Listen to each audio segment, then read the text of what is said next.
torn to pieces by a deadly tornado. But tonight, people are proving nothing can destroy their sense of community. Maybe the good Lord spared me so I can help my neighbors. Cleanup is in full swing for many in Brookport, but for some it is still a time for mourning and for saying goodbye. We have funeral arrangements tonight for the 3 people killed by Sunday's tornado, and we'll pass those along shortly. We now know the storm damaged 48 homes, many of which were destroyed. The 6 p.m. to 6 a.m. curfew is in effect again tonight and will be reinstated on a day-to-day basis depending on how long recovery takes. Some good news, all the power has been restored. The utility company says any power that is not connected is now on the customer's end. Today, for the first time, we were allowed access to the heart of the hardest hit areas of Brookport, Illinois. We're seeing how homeowners are cleaning up the mess the tornado left behind and how their community is rallying behind them. We begin tonight's team coverage with Local 6's Jason Hibbs. And Jason, how do you even begin to clean up after a disaster this large? Todd, you might think you could just scoop all this up and haul it away because after all, it is just one pile of rubble after another. And some of the pieces are really big, like this piece of metal right here that came from down there. But the people here want to do more than that. I heard a man today say that rolling up your sleeves, getting your hands dirty, and sifting through all this stuff is actually therapeutic. Plus, you never might find. Nothing on TV as usual. Paul Roark is the only one on his block with minor damage. His backyard is covered with debris from his neighbor, Todd Keeling's house. Keeling lost practically everything, along with all of his neighbors except Roark. Master bedroom and bathroom. Was. Yeah.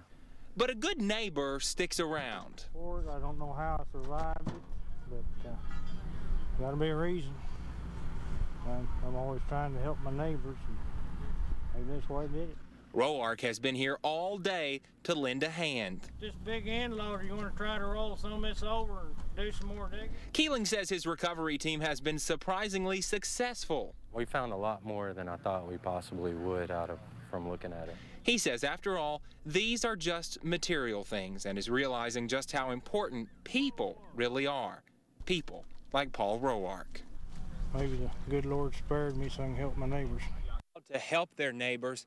Today, neighbors were the only ones allowed to help their neighbors, but that changes tomorrow. Live in Brookport, Illinois, Jason Hibbs, Wpsd, Local 6. All right, Jason, thanks so much. And today, businesses and organizations were allowed to enter that hardest hit area for the very first time to drop off supplies. Supplies are also available starting tomorrow at the Brookport Church of Christ. Other groups are joining in on the cleanup. A Baptist disaster relief crew came from Dongola, Illinois to help. People with property damage began registering today, and the crew had its hands full. Volunteers headed to one of the hardest hit areas, Unionville Road, where they began cleaning away debris. Among the debris, a Twister movie buried underneath some rubble. If you live in Brookport and would like to get help from Baptist Disaster Relief, you can sign up behind First Baptist Church. Now, if you would like to volunteer, we have some new information for you. The location has changed from what we were reporting earlier. Volunteers will now be meeting at Veach's truck stop on US 45 at 8:30 tomorrow morning. It is on the Brookport side of the I-24 interchange. Volunteers who show up need to dress accordingly for working outside, need to bring their work gloves, their tools, and food and water. Will federal help make its way to Brookport? You may remember FEMA denied public assistance after the deadly Harrisburg, Illinois tornado in February 2012. But the Brookport twister may be different. A spokesperson for the Illinois Emergency Management Agency tells us all the tornadoes Sunday across the state of Illinois would be part of any disaster requests they make to the federal government. Because of its population, Illinois has a higher threshold of damage. Once all that preliminary damage assessment is completed, all that goes into our regional IEMA offices. They're going to go over that with us who've done the local damage assessment. Then that all gets forwarded to Springfield. FEMA and Illinois EMA crews will likely be in Brookport to survey damage in the coming days. And Todd, while victims wait to hear from FEMA, the community is stepping in to help all areas affected. And that is where we find Julie Collins. What is it like out there tonight, Julie? Laura, the damage is clear, but the support is just as evident. To the left of me here is US 45, and that road has been very busy today.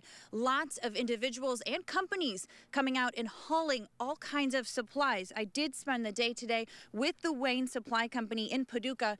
They lost an employee on Sunday, but they say that all of the donations that they've been collecting is helping them cope, and it's also keeping his memory alive. Did this just start today, or was it? A box filled with all kinds of things. But this box isn't just any box. This box bears the face of Rob Harmon. He lost his life during last Sunday's tornado. Rob's brother Billy and co-worker Keith Nelson reflect on their loss. It was unbelievable. I just felt like I was in a nightmare at that time. I just couldn't believe it. I'm going to miss him dearly.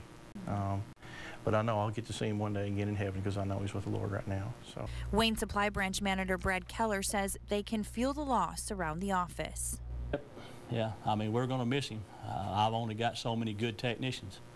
And, you know, when you get to looking at it, you don't just buy people every day that's got those talents. So. Such a tragic loss, but a wonderful way to honor his memory. Now, I'm told that they will be taking donations at Wayne Supply Company throughout the week. If you'd like to drop some things off, that's on 8th Street in Paducah. I did just get word from the command center that what they do need is lots of shovels and rakes and wheelbarrows. We are live in Brookport. I'm Julie Collins, WPSD Local 6. Thanks for that report, Julie. Right now, emergency operations spokesperson David Serby is encouraging people to hold off on other donations like food, water, and clothing until they determine exactly what is still needed. And Laura, we have funeral arrangements for Mr. Harmon and the 2 others who died in this tornado. Robert Harmon's funeral will be at the Aikens Funeral Home in Metropolis. Visitation is Friday night from 6 to 8. The funeral is Saturday afternoon at 1. Charlotta Burris's visitation will be held Friday at Brookport Church of God from 5 to 8. The funeral will be Saturday morning at 11 at the same location. And Kathy George's funeral arrangements are being handled by Pettis Rowland Funeral Home in Paducah. Visitation is Friday from 6 to 9 at the 9th Street Church of Christ in Paducah. Her funeral is Saturday at 1 at the church. If you want to help, the Red Cross is taking donations. For more information on how to give, visit our web channel, WPSDLocal6.com, and click on the link that looks like this. All proceeds will be sent to local Red Cross chapters for local storm relief. We're learning more about the path of Sunday's deadly tornado. Chief Meteorologist Jennifer Rukavina joins us now with that information. Yeah, guys, even since 5 o'clock, we're getting new information in on the same tornado that ripped through the Brookport area. We now have a final track. It does start back towards the Kevel area near Woodford Road and Woodville Road, excuse me, and we found EF2 damage near the USEC area, across the Ohio River in through Brookport, across there in southern Massac as well as Pope County, then reemerged across the Ohio River again and across Livingston County, just north of Eddyville, where in the Livingston area we found mostly EF2 damage. Weather Service finding EF1 damage in parts of Lyon County, and that whole entire track suspected to be about 41 miles long. You can see that same storm went on to produce an EF1 damage near Princeton, as well as another EF3 area of damage near Nortonville and White Plains. Weather Service will be back out tomorrow, back into southeast Missouri, seeing if this storm produced any other damage before it made its way into Ballard and McCracken County. That is the very latest. We now have a schemes and rip-offs alert for storm victims. Illinois Attorney General Lisa Madigan is urging people to be on the lookout for home repair con artists. Scammers often follow media coverage of such disasters and quickly move into affected areas to try to take advantage of people. To protect yourself, avoid rushing into signing a contract or making upfront payments. And when possible, use established local contractors. Get all terms of a contract in writing. Ask to see required state and local permits and licenses.